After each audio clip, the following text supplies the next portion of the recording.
Hello everyone, my name is Stacy Smakovsky and I chose to do a book presentation on the tried and true fable titled The Reluctant Dragon by Kenneth Grahame. I was drawn to the story because I have often heard of it but never read or heard the tale itself. The story belongs to the traditional literature genre because it is a very definition of fable.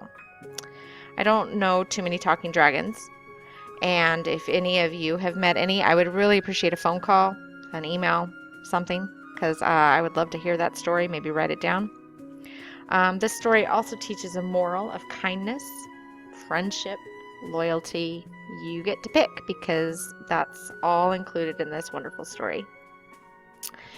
Kenneth Grahame originally told his story in 1898.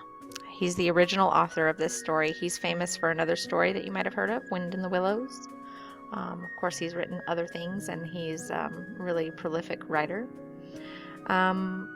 Because the story's so old, it's been retold over and over and over again. It's really difficult to find the original version of the story, so you're going to have to find it via retellings. And the pictures and the stories are all just unique to each book, but I decided to choose Robert San Souci's book that he wrote, which is the retelling of Kenneth Grahame's story, and it's probably the most closely related telling of the story that I found.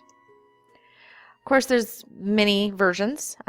Shirley Temple had a version of it on her show. Disney has done a version of The Reluctant Dragon, and of course, like I said, there's been lots of books published retelling the story.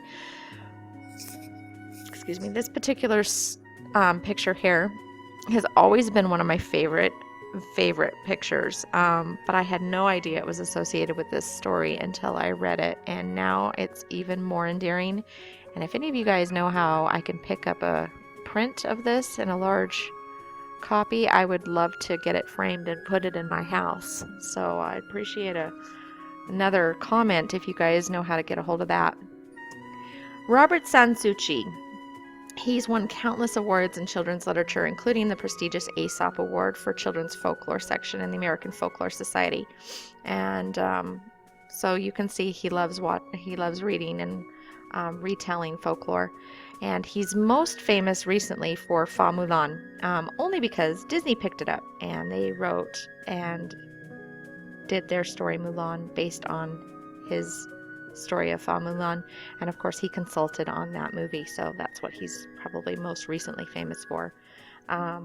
He just has an amazing way of retelling these stories. He really does chalk a lot of the words to the original wording and vocabulary, and I give him a lot of credit for that when he retells these stories. Because this story is so old, you probably have heard it, and so I'm not going to give you too many details, but I did want to kind of give you a brief summary of it, the story of this meek and friendly dragon. He lived in a cave that was discovered by a shepherd, and the shepherd told his son Jack about this horrible creature. So Jack decided to venture up to the cave to see for himself how terrible this dragon really was. You see, Jack was a poet and a reader, and he didn't believe the dragon was scary. According to what he'd read in his many books, he learned that most dragons were sensible. So he went to reason with the creature and see if things were really as dire as his father believed. Quickly, he came to see that the dragon was indeed a wonderful friend. They shared poetry and stories, and they talked extensively about the weather and the country, and played cards and had tea, all that good stuff that kids love to hear about. Jack's parents even became quite fond of the dragon. However, things were not always to remain so tranquil, because the villagers were scared of the dragon, and they decided to hire a dragon slayer. And who better to hire than the most famous of them all, St. George. So St. George came in, and he was going to kill their dragon, but Jack decided to talk with St. George and convinced him to go talk to the dragon. And being sensible himself, St. George decided to do that. They became friends, and they decided to come up with a mock battle, something that they could fool the villagers into understanding and believing that the dragon was friendly. And I'm not going to get into details about how that worked out. That's the climax, and that's for you to figure out and see for yourself. But one of the things I wanted to point out were these really fun watercolors. These little pictures are unique to this book in particular because they were done by John Siegel. He did a wonderful job with the miniature watercolors.